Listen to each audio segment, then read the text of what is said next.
Good morning. Good morning. Welcome to the worship service of Parish Church of Christ. We love you. We're glad that you are here with us this Lord's Day following Thanksgiving. I have a preacher friend who says he always preaches on gluttony the Sunday of Thanksgiving. If you saw what I had on my plate, you know why I do not. Preaching on parenting is like preaching on what you eat. Most of us don't want somebody else's opinion. But today is the second in a two-part series on the home, on parenting, because it is one of the things that we, I'm sure, are most thankful for, our families, our children. Parenting is one of the biggest challenges that God has set before us. It's easy to have a child. It's hard to be a parent. It has a great deal of challenges. And those who are the most free with their advice are generally those who have no children. There was a young preacher who was straight out of preaching school, and he developed a sermon on being a parent, and he got up in the pulpit, and he just let all the parents have it, right between the eyes. He thought he was doing a good job in telling everybody how to be a parent. Problem was he didn't have any kids. When he had some children, and when they were about 2 or 3 years old, he had to go back to that sermon and he had to revise it. Seriously revise it. And then when his kids became teenagers, he had to throw it away. Now, I want you to understand that I recognize my limitations in speaking on being a parent. I don't have all the answers on how to be a good parent. I do believe that the Bible has all the answers that God is going to give us, that He can give us, and that there are principles that we can put into practice that are consistent with what the Bible teaches. And so we'll look at Bible verses this morning, as well as looking at some of the things that people who are older and more experienced can offer us. Not that they have all the answers either, but we can gain from their experience. And so we'll look at that this morning as well. There are several here that are with us this morning who haven't been with us for a while, and we're glad to see each of you here. We're thankful that you feel well enough to be here with us this morning. Somebody says that sound travels slowly. Sometimes the things that you say to your teenagers don't reach them until they're in their 40s. And some of the things that my parents said to me make more sense now that I'm in my 40s than when they said them to me. The number one responsibility that we have as parents, of course, is getting our children ready for heaven. The sermon next Sunday is going to be on evangelism, a sermon from our favorite song, Seeking the Lost. But evangelism begins in the home. And if we as moms and dads can prepare our children to be Christians, to seek first the kingdom of God, Matthew 6:33, to put God first in their lives and make all their decisions based on what would Jesus want me to do. If we can do that, as moms and dads, everything else is going to take care of itself. Our children will grow up to be productive members of society if we can get them to become faithful, dedicated Christians. And so evangelism begins in the home. And it begins, in fact, when they are very little. And we're going to talk about that this morning. I want us to understand, first of all, that parents naturally love their children.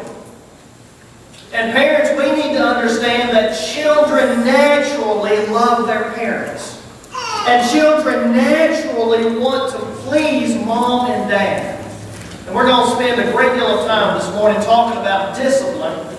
But when we discipline our children, we need to keep in mind that when little Johnny or little Susie did something wrong, fundamentally they still want to please mom and dad. Now we need to keep that in mind as we discipline our children. Ephesians chapter 6 and verse 4 was one of the verses that Sid read to us this morning. The Apostle Paul there directs his attention to us parents. And he says, "Fathers, do not provoke your children to anger, but bring them up in the discipline and the instruction of the Lord. And so I want us to look at creating an environment for our children in which they can grow up in the discipline and the instruction of the Lord. And there are 4 things that we as parents can do to create the environment in our home that is conducive or helpful to our children growing up to become followers of Jesus Christ. And the first, of course, as Paul tells us there in Ephesians 6 and verse 4, raise your children up in the discipline of the Lord. And so I want us to talk about, and this is going to take the longest time this morning, to talk about discipline in our home. Now, we're familiar with Proverbs 13 and verse 24. King James Version, he that spareth his rod hateth his son, but he that loveth him chasteneth him betimes. Old English way of saying, as the English Standard Version says, we will discipline our children diligently and not spare the rod. Our children need to know that if he or she disobeys the rules that mom and dad have set down, that they're going to be punished. And if they do something that mom and dad expects out of them, then they're going to be praised. That is discipline. Generally speaking, when we think of discipline, I think we tend to think of the negative aspects of discipline, but that's not what the word discipline necessarily means. It includes both the positive and the negative. Because James says in James chapter 2 and verse 13 that when we discipline our children, our discipline needs to be tempered with mercy. James there says that if we don't have mercy on other people, then we will not receive mercy from God. And so our parenting, our discipline when we parent, does not need to be overly harsh, nor does it need to be overly permissive. I think that's part of the reason why God created the family to where we need a mom and a dad. So we can talk to each other and say, listen, I don't know how to discipline our child because of what he or she's done. And the other spouse can say, okay, here's what I think. And you can talk about it. To help balance out. One parent might be tend to be more harsh, and the other parent might tend to be more permissive. And so our children need both. And they need to learn in the home discipline, and they need to learn forgiveness from mom and dad. Now, we're going to talk about spanking in just a moment. But I can tell you from personal experience, both in receiving it as well as in giving it, that spanking does not affect a child's psyche. And in fact, when I started very early, and again we're going to talk about spanking more in just a moment, but when I started out very early with the girls, I intended every time I spanked them, I hoped it would be the last time I have to do it. And in fact, I haven't had to do it in several years. Spanking does not mean children hate mom and dad. It doesn't mean that children grow up thinking the mom and dad abuse. Now we're going to talk about how it can degenerate into abuse, and certainly that is a concern that we have to stay away from. But the fact is, children love parents who discipline, just like children in the school system love teachers who discipline. Here's a book that I would recommend all parents to get and read, written by Dr. James Dobson. Dr. Dobson taught child psychology or child development at the University of Southern California School of Medicine for years. And he's written this book entitled, The New Dare to Discipline.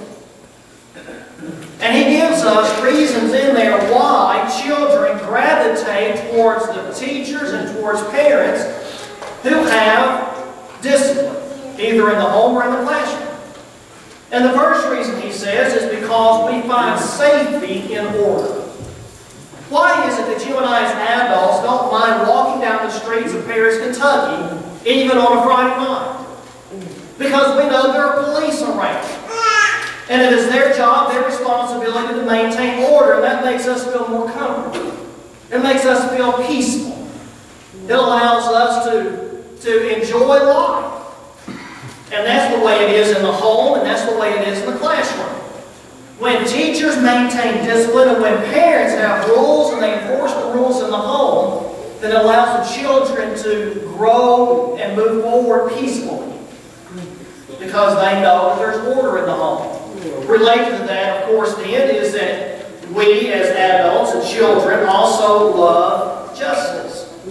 We intrinsically know that if somebody violates a rule, then they're going to be punished. And that's why, as children get older, and this does not apply to children who are younger, and that's why spanking is a good form of discipline for children that are younger. When children get older, you can use other forms of discipline because you can reason with them. At least up until they get to 15 or 16, you know. But generally speaking, you can reason with older children, and you can help them understand this is the reason why I made this rule, and this is the reason why I am punishing you for this. One of the very last times that the girls got in trouble, we were visiting my brother and his wife, and we were sleeping on an air mattress, and we said, don't jump on the air mattress. What kid doesn't want to jump on an air mattress? You know, that's a trampoline. Why don't you jump on the air mattress? Because you put pressure on the seams and you could burst the air mattress. It's not designed to jump on it. If you jump on it, you're going to get a spanking. One of the last times we had to discipline the girls in that war. As children get older, you can reason with them and you can explain why you make the rules. And so children thrive in loving justice and knowing that there are rules. And when they push the boundaries of the rules, they're pushing the boundaries of whether or not you're a person of integrity. The third reason why children thrive in disciplinary environments is because chaos is nerve-wracking. Last Sunday evening, Rachel and I went to the Rolling Hills congregation to worship with them last Sunday evening, and their associate minister was preaching that night, and he had served a tour of duty in Iraq. He spent 14 months over there, and he said when he got back, somebody asked him, sum up your experience in Iraq in one word, or in as few words as possible. And he said he would have summarized his experience in Iraq with one word: tired. He said he came back from Iraq tired. He said a lot of his friends who would go off for the weekend for R&R, he said they would spend their entire time sleeping. I have never been under that type of stress. Maybe you have. But chaos is nerve-wracking. And when mom and daddy don't keep calm in the home, it is nerve-wracking even for children. You know, kids love to run, and they've got a high level of energy, especially little boys. But eventually, it gets on everybody's nerves. And so children inherently need parents to maintain calm and order in the home. Now, when we discipline our children, we need to keep in mind that we have to manipulate something of importance to the child. If I have a child who loves to play outside, taking away the privileges of watching TV is not going to affect them. It might be that giving a long-winded lecture does not affect my child. It's because every child is different. It may be that giving my child a stern look is enough that he or she needs, and that's okay if that's what works. So we need to know our children and understand what it is that they don't want, and then use that as a form of discipline. We also don't need to make threats that we're not willing to follow through with. Parents, how many of you have ever said, if you don't clean up those toys, I'm going to throw them all away? You ain't either. And your child knows it.